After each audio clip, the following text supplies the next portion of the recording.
everyone, welcome to HQ Trivia. Hope you're having a fantastic weekend. Sorry to keep you waiting a little bit there. My great aunt Matilda was on the phone. She's telling me about the plumber that she's got a bit of a crush on, and she just would not get off. Anyway, let's try and make the weekend even more fantastic because we have a £1,000 prize that is yours to win or split if you can answer all 12 of our trivia questions correctly.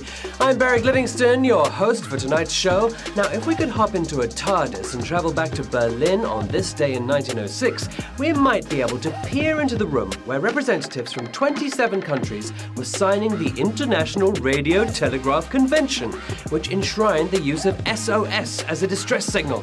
Some people think SOS stands for Save Our Souls or Save Our Ship, but it was the Germans who first used the term, so they probably wouldn't have used English words. Unlike Mayday, which was invented by an Englishman but is based on the French for Help Me, SOS probably doesn't mean anything. It's just a handy series of 3 dots, 3 dashes, and 3 dots in Morse code, or 3 dits, 3 dars, and 3 dits, as some Morse lovers would say.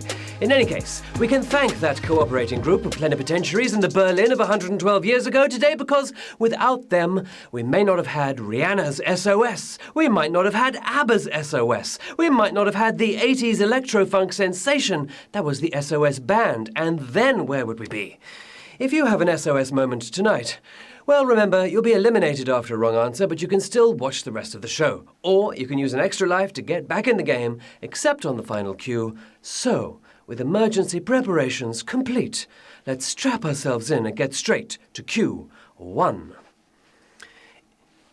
Admitting an error is known as eating what type of pie? Shepherd's, lemon meringue, humble. Of course, you could have a Spray Bentos pie, and then you might then have to admit an error. And you'd have to serve yourself up a slice of this. They may be tasty, these 3, but only one of them will teach you a lesson. The most modest of meals is a good old humble pie. Yes, a humble pie, and 36,000. 561 of you getting that right. Humble pie, there was actually a thing in the 14th century called an umble pie, or a numble pie as it was known, which was a pie full of offal. So you could actually eat numble pie, and that may be where it came from. Anyway, let's just move on to Q2. Which of these is a highly venomous spider that often eats its mate? Grumpy Granny, Black Widow, Moody Mother-in-law. You want to be careful of all of these, and of spiders. We're usually lucky here, but some spiders in the UK do have venom in them. They're the most deadly of the 3, but your mother-in-law is not the answer we're after here. Kicking all kinds of ass in the Avengers is the Black Widow. Yes, the Black Widow spider. 36,281 of you knew that. Yeah, we have false widows here in the UK. False widow spiders. I guess their husbands are actually alive. Anyway, or tomorrow we have HQ Sports at 2 p.m. All sports questions. Tyler will be presenting. If you've seen the show, you'll know he is brilliant.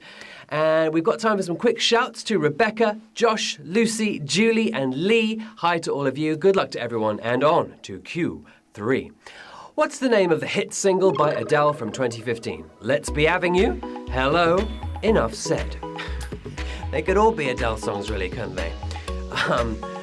But this one topped the charts in 51 countries.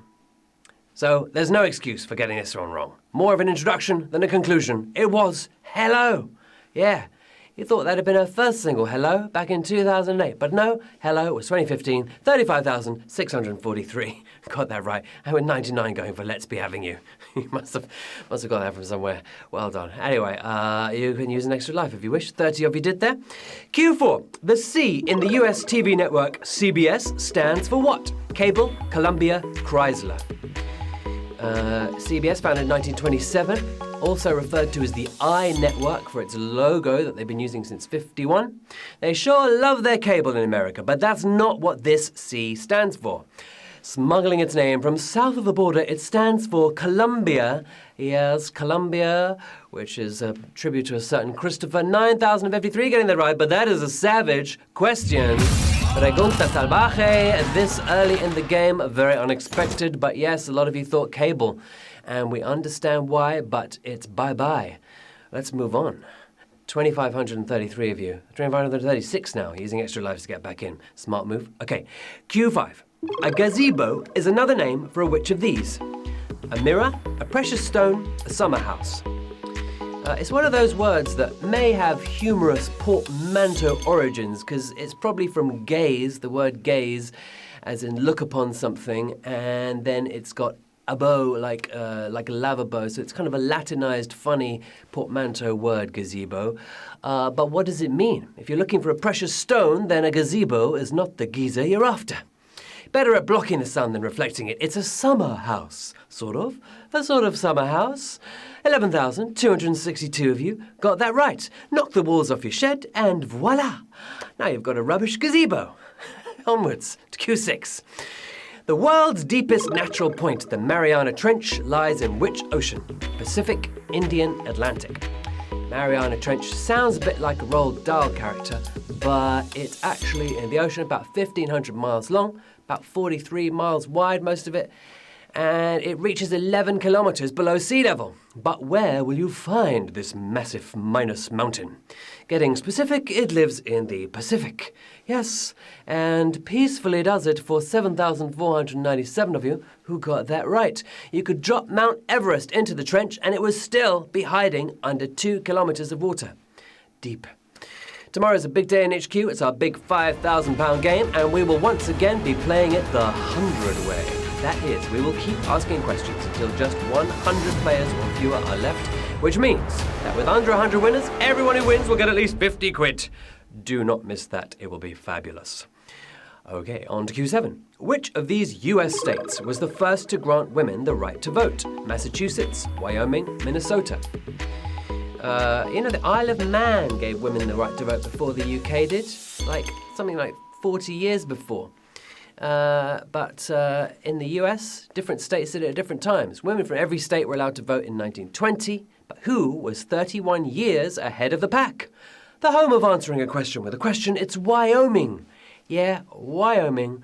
Hardly anyone lives there, but they could vote back in 1889. 2,939, if you're getting that right. I'm going to say that's a savage question. Yes, 3,000 getting it wrong. 1,700 getting from Minnesota, Massachusetts, 3,000 of you. Yeah, so just 2,939 people getting that right. The suffrage movement thrived in the East, but the Western state was the first to take action. Still a long way to go with equality for women. Q8. The tennis equipment manufacturer Prince takes its name from which of these? Californian mayor, New Jersey town, founder's son. Prince Head and Prince, both tennis equipment making stars. Howard Head of Head worked for Prince back in the 70s, and the oversized racket, the rest is history. They've trekked out tennis since the 1970s, but where did Prince pinch their name from? No nepotism here. It's a New Jersey town. Yeah, Princeton, New Jersey, home to the famous university. 2,064 of you knew that. It all started when Bob McClure turned his vacuum cleaner into a tennis ball machine, making millions and avoiding his chores. Q9. At the end of 2017, which of these was classified as the most popular emoji in China? Face with tears of joy, thumbs up, party popper. The emojis are decided upon by the Unicode Consortium, which I picture a bit like a kind of Jedi council for emojis. I'm sort of imagining a yoga saying, yes, a smiley face you may have. Anyway, they're all, these three, in my recently used emojis, but who was top of China's list? The smiliest of sobfests. It's the face with tears of joy. Tears of joy for 1,792 of you who got that right. The cheery icon was used over 760 million times last year, though how they know that is more of a face with tears of terror emoji. They know everything. Q10. Which of these cities is not among the top 5 most popular destinations from Heathrow? Dubai, Los Angeles, Hong Kong. Heathrow. There at the mysterious Terminal 1. You can't go to Terminal 1 anymore, Heathrow, because it's closed. You can go to one of the VIP suites, though, if you've got like $3,500 to blow on your check-in. You get your own kind of luggage security check, you get a personal shopper, you get champagne, you get a Michelin-star chef. Anyway, I'm digressing. 3 of the busiest airports in the world, but who did not make our top 5? The winged city itself. It's Los Angeles. Yes, Los Angeles. 557 of you got that right. Should we say savage? Let's say savage. Savage. It's a savage question. What do they say in LA? Well, they say savage. It was a savage question there as well. Amsterdam also made the top 5. but I can't work out why we're flying over there so much. Okay, Q11. Which of these phrases is not used by Mark Antony in his famous speech in Julius Caesar? Brutish beasts, honourable man, total trust. What does he not say? He doesn't say British beasts, but what does he not say? Brutish beasts, honourable man, total trust? He mentioned friends, Romans and countrymen.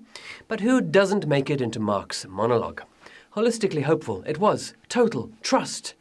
Yes, this is the speech he gives over Caesar's dead body, and 631 of you got that right. And so you are still alive in this game. Okay, salads at the ready, because we are backstabbing our way into the final round. With £1,000 still to play for, 46 people using their extra lives to get back in, 631 winning Q11, it could go in any direction here. How's it going to pan out? Let's see. Q12. The grounds of Google's headquarters have included a bust of which Hollywood actor? Lloyd Bridges, Kirk Douglas, Steve McQueen. It'd be so great to work at Google. You get a gym, you get free food all the time, you get nap pods. How good is that? Anyway, and you get statues of stuff. You get like statues of the operating systems. They've got like a Kit Kat statue for the old Android Kit Kat thing. It's just wild. It's so wild. Anyway, these are three old school Hollywood heartthrobs, but who is busting out at the Googleplex? Douglas was the actual Spartacus, but he's not the one standing at Google HQ. Don't call him Shirley, because it's airplanes, Lloyd Bridges for the win! And bridging your way to victory, 127 winners tonight!